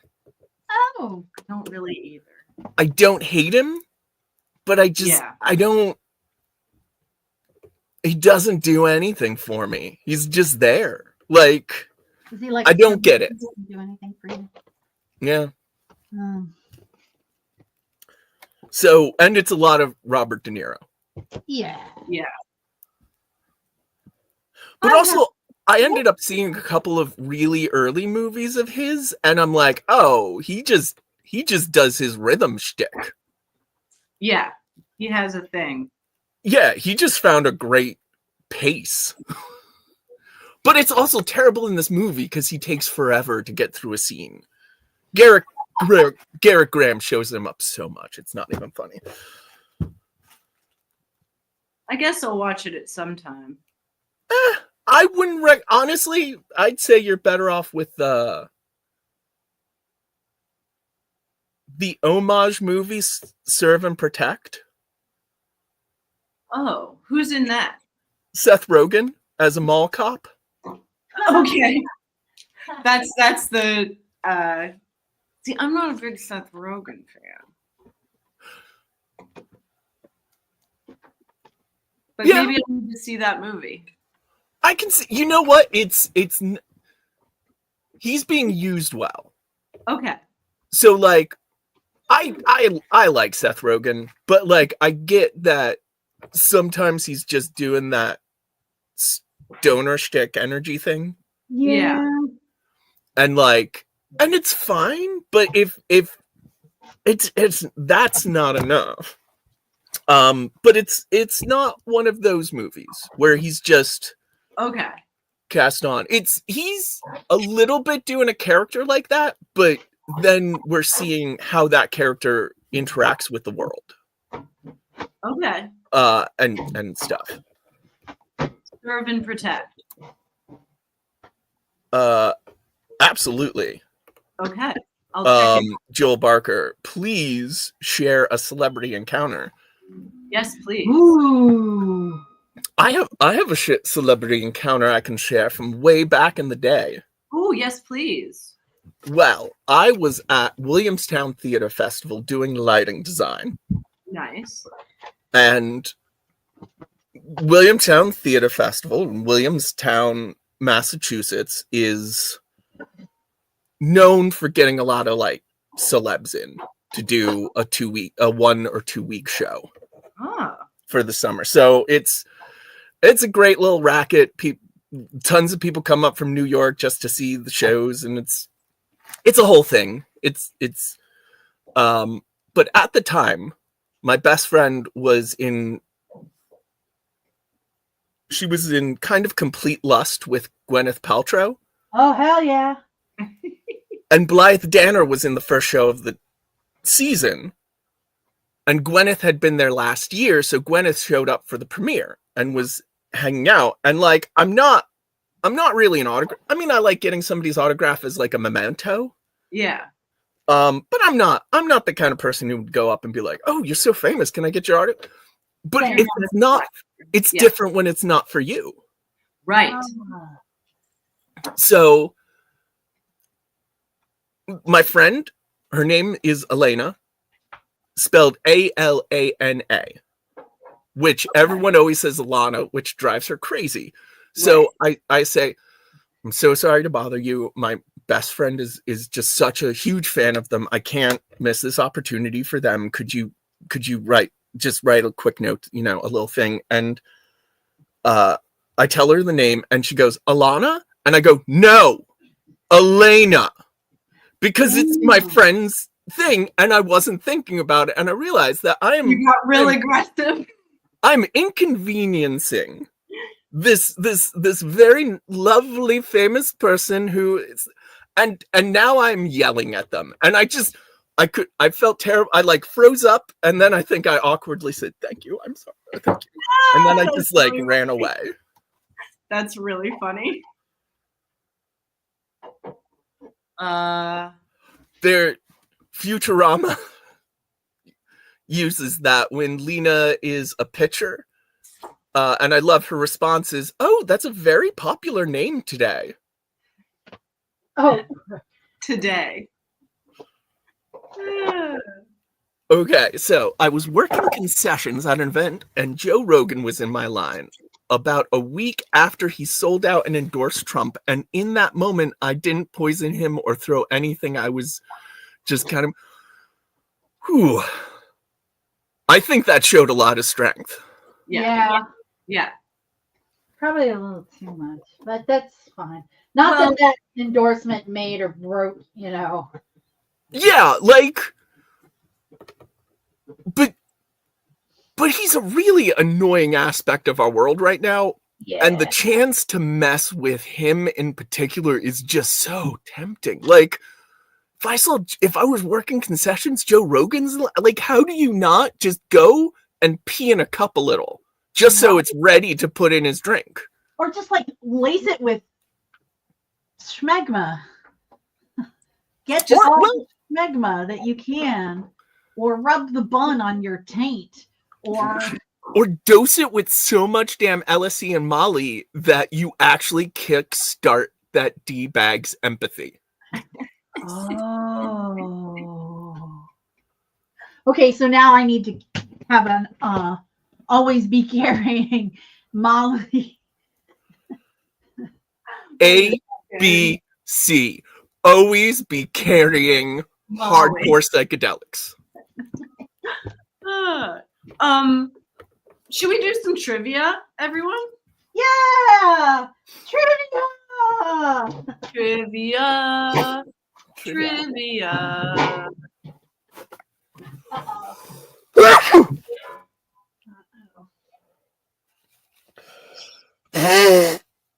I mean, I don't know.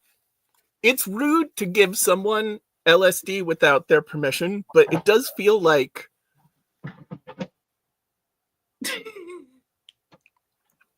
No, like if we could just dose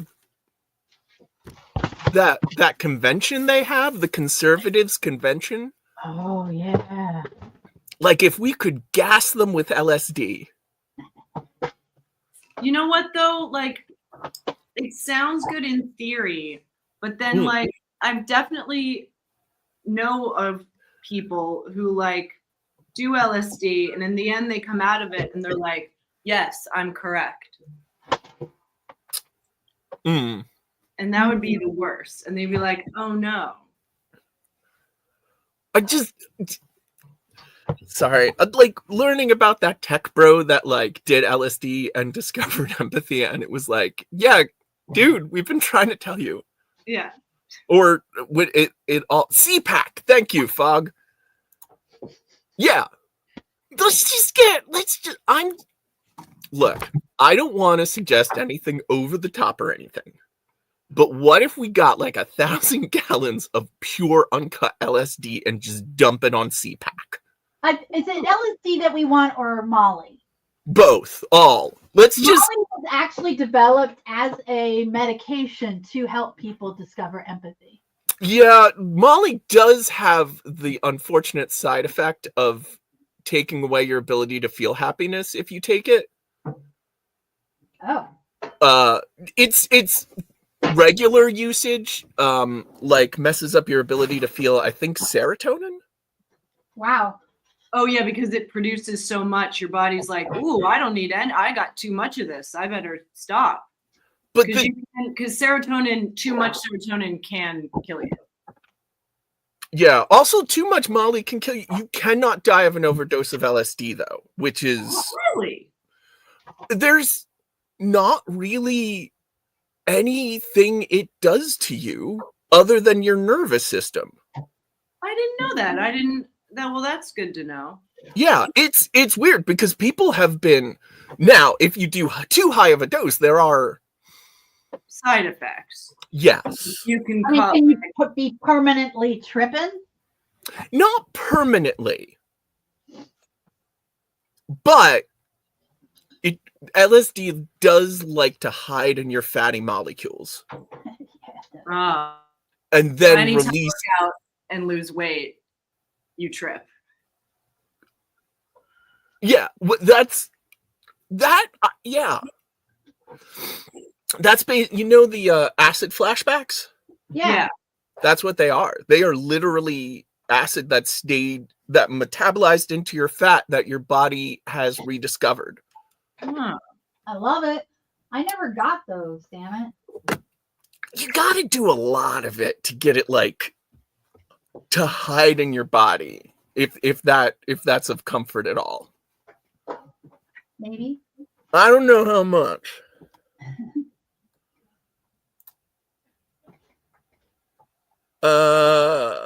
Trivia? Well, here's the thing. I think we can see in real time that ketamine is not helping these people specifically because one of them is sniffing it a lot. Yeah.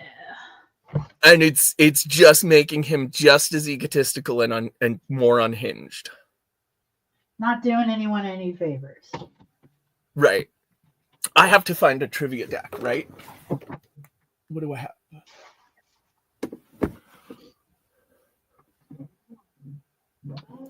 I hope that. I will be back with trivia. Heck yeah. Heck yeah. So I'm working on Yeah, what are you working on, Mab? So my laser machine engraves silk screens, and I am setting it up for a new screen. Oh, cool. But the last project I work on, the laser, was a rotary around project, which means that I had to put the rotary tool in there, which was kind of a bitch to get out. And well, the tool was easy to get out, but the bitch part was getting the laser higher because of a round thing versus a flat thing. Oh, interesting. Yeah. So anyway, so I did that, and now this is the first time I'm keeping the riser bed in, and I'm wondering if that's gonna be okay. I'm hoping it is. Yeah. So it sounds like a lot of series of experimentation. That's exactly what that is. I missed all of that. Oh, it's all good. I was just talking about my learning curve on the laser, and how I can make silk screens with it. But I have to adjust it from the different settings that I've got from the previous project I worked on, which was using a rotary tool. Oh, that's tricky. That sounds tricky. I don't know. That sounds like I knew what I was talking about. I don't know what I'm talking about. I shouldn't imply that. Oh, whoa, what is that? It's trivia challenge, trivia challenge, trivia challenge, trivia challenge, trivia challenge. Yeah, it is. 5 categories, 2 levels of difficulty. Easy or hard? And the topics are comics, movies, music, TV, general. Oh, and then it says your choice because it's a 6-sided die. So it is no sports category. It is from 1984, so it is a classic and also guaranteed to be inaccurate, which is amazing. Just how we like it around Just here. how we like it around here.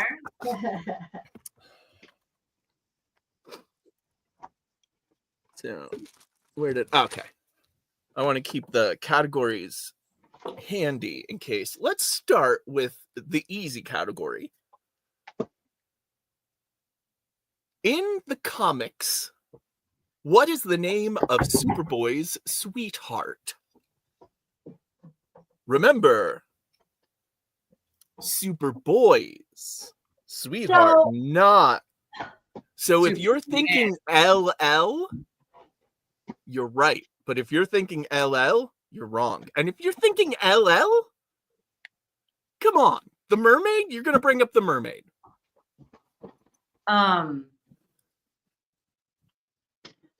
Jimmy Olsen's sweetheart is also an LL.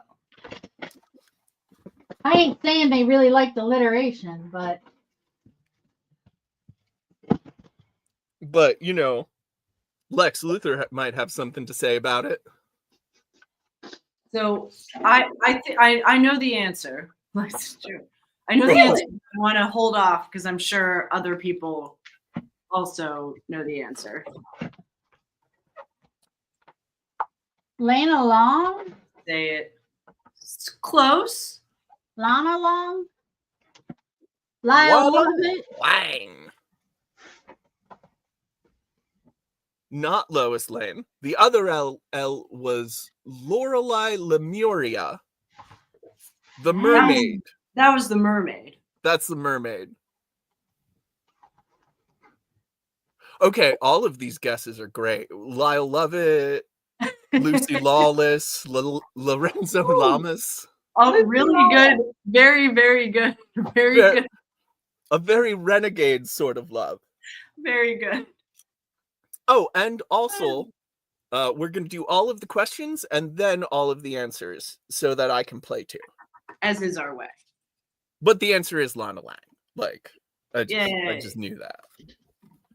But I'm not going to say Lorenzo Lamas is incorrect. Yeah.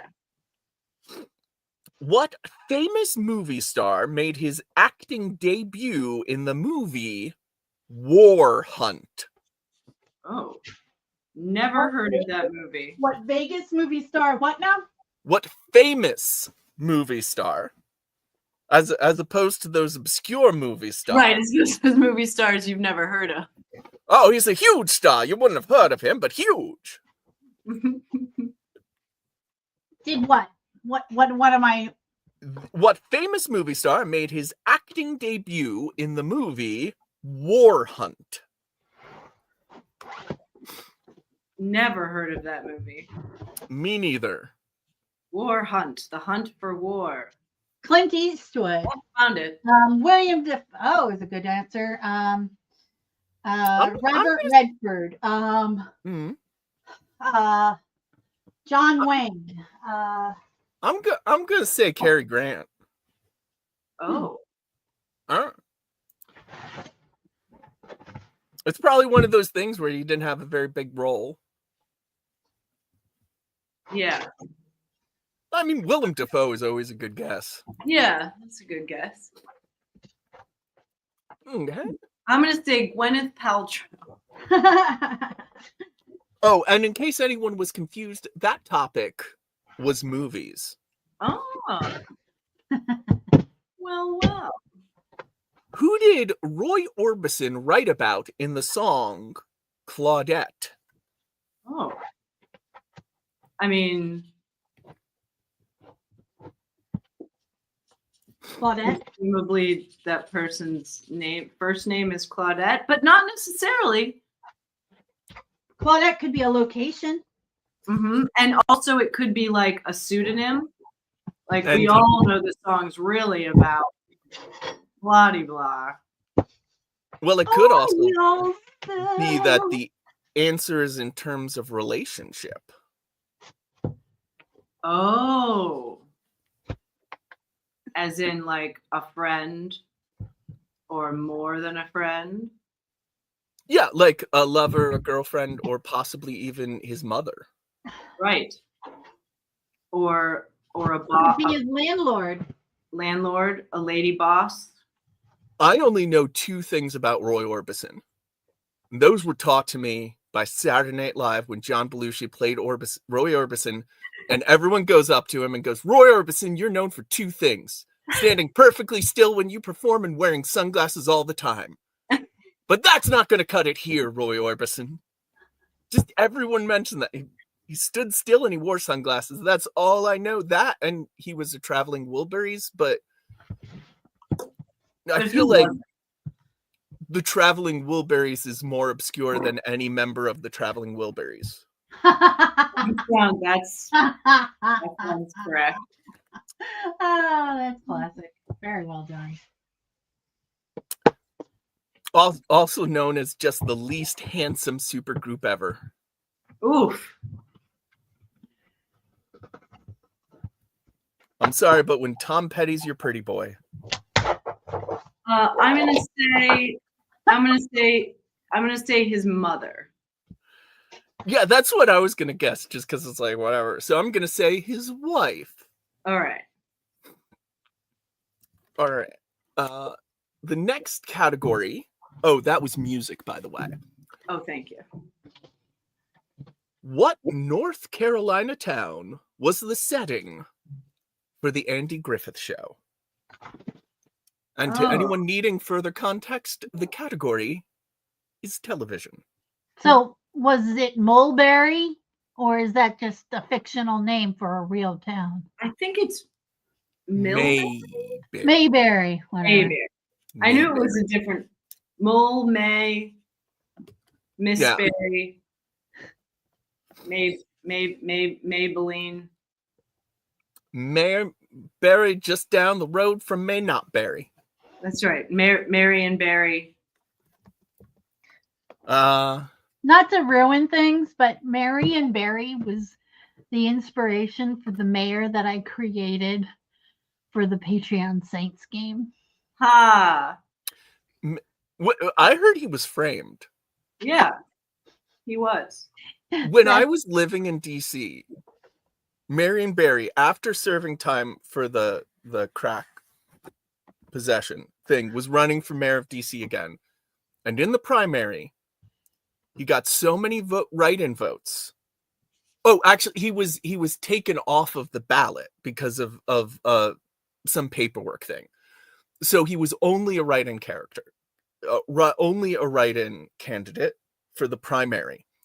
And he won the Democratic primary by a very wide margin. But he also received more votes in the Republican primary than any other candidate and could have run against himself. Whoa.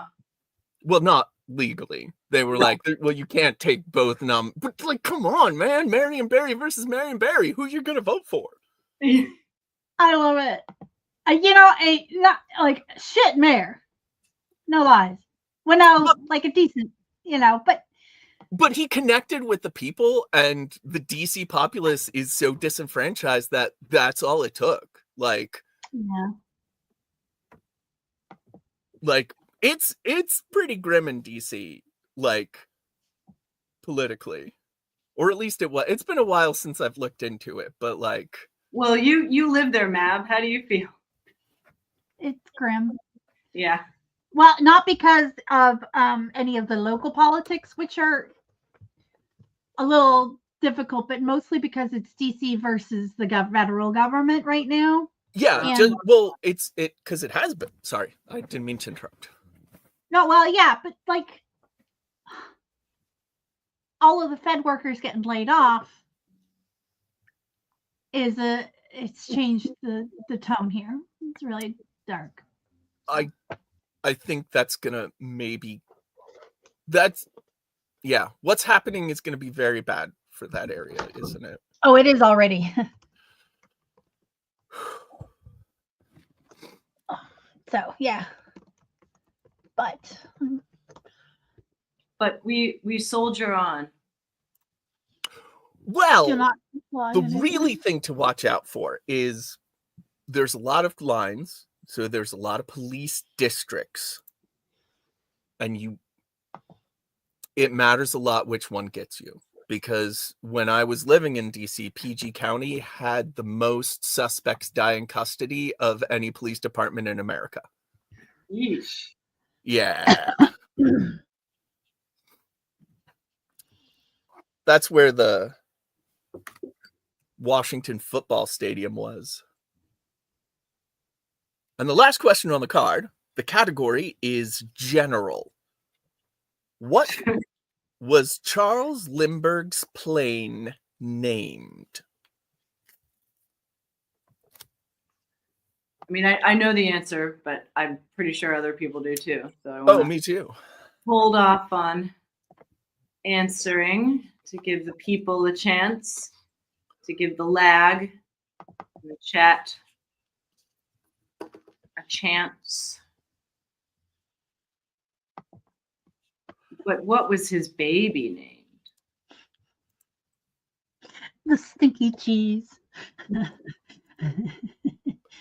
I mean, yeah, if you want to be technically correct. But Now I want a burger. We all know the Spruce Goose was Howard Hughes, though. I mean, come on. but I want to say the live duck. Although, like, can you count the Spruce Goose as a plane? It's a seaplane, isn't it? Didn't it technically flew like a few feet? Like, Right? it's got a flight. It's got a flight plan on par with Orville and Wilbur Wright's first attempt. Yeah. I was trying to remember what that was called. What their plane was called? Yeah. Yeah, what was it called? It was Kitty Hawk, and it was. I have the Junior Park Ranger badge for Kitty Hawk. Oh, I should know this. I flew kites there. It's very windy. You kind of see why they chose it. Hmm. But Charles Lindbergh's plane was Shoshi.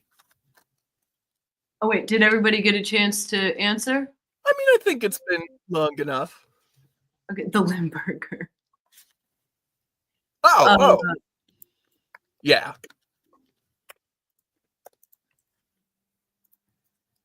What was the name? The Spirit of St. Louis. Oh, duh. Freaking. Oh, good. Okay, I knew somebody knew it. I Yeah. was like, I don't want to say it. I know somebody knows it. And now it's time for answers. Answers. What will they be? Answers. Let's see. Yo. We got this whole card. Oh. Lana Lang. Boom. Somebody said Robert Redford. Mab, I think it was you. Robert Redford. His wife, Nice. Mayberry, and the Spirit of St. Louis. Boom. Go us. Boom, boom, boom. Making it happen. Oh. This is the hardest part of making these, is I have to wait till they dry. And I want to finish it, and I can't until the layer's dry. I played with some Posca, and it was really hard waiting for dry, and I ended up mixing colors in the tip and having to, like, Yeah. scribble it away. Yeah. And I was like, oh. That's why it's good to have, I should have multiple projects going on. So while this one's drying, I can work on another project. That's a I real nice recently- Superman S, though. It is. Thank you. Recently saw a product. There are pens that you can draw on porcelain tiles, on like ceramic tiles, Ooh. Yeah. and then bake it in your oven for like 30 minutes at 300 or whatever, and it's on there forever. and you can do it with Whoa. like draw on stuff. And I'm like, I think I would like to get a set of these. They were not cheap. No. But think of the art, you know? Yeah, that's cool. That's Yeah. very cool. No, a friend of mine's mother did a bunch of that. She had like the marker set and would just like paint tea sets as a hobby.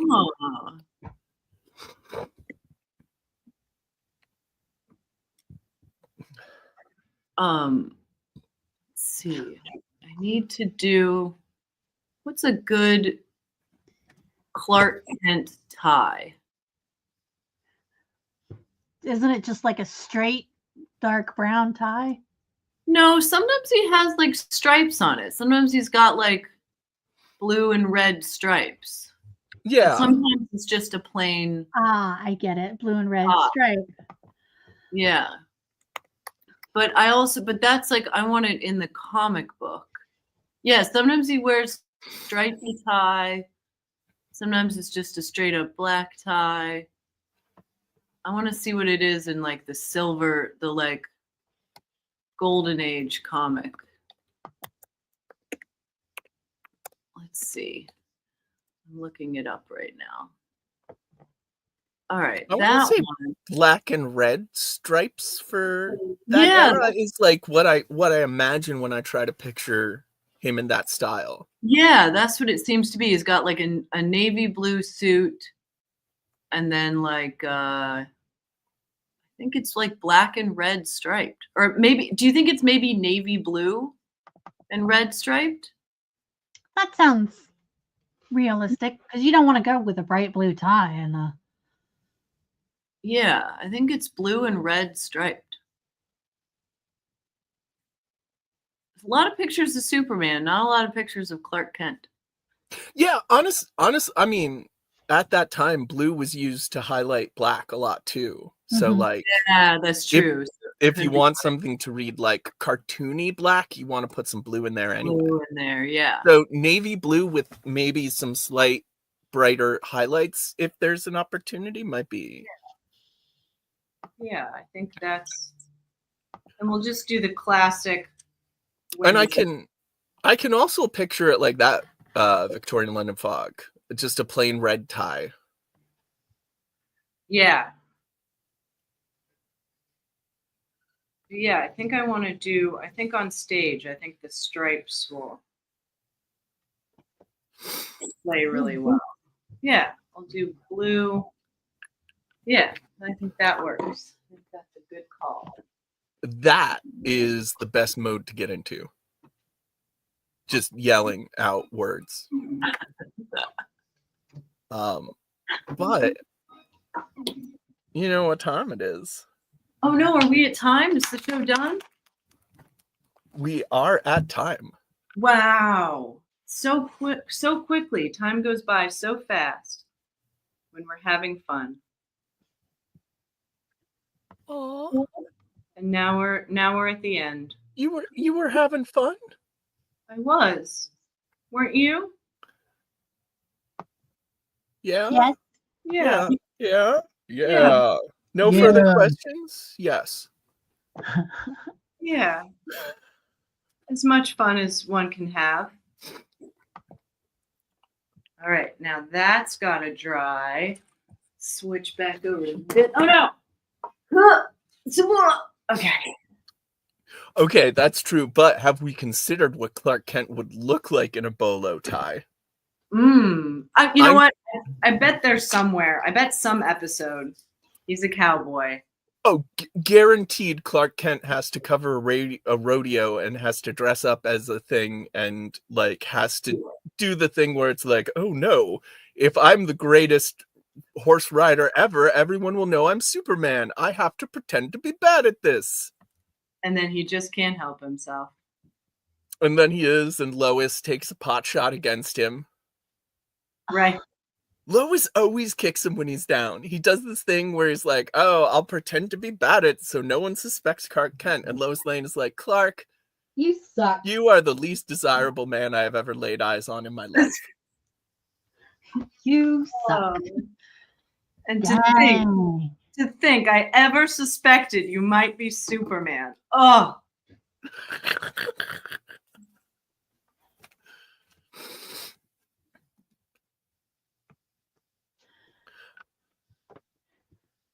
Oh no, the Superman talk derailed us from saying goodbye.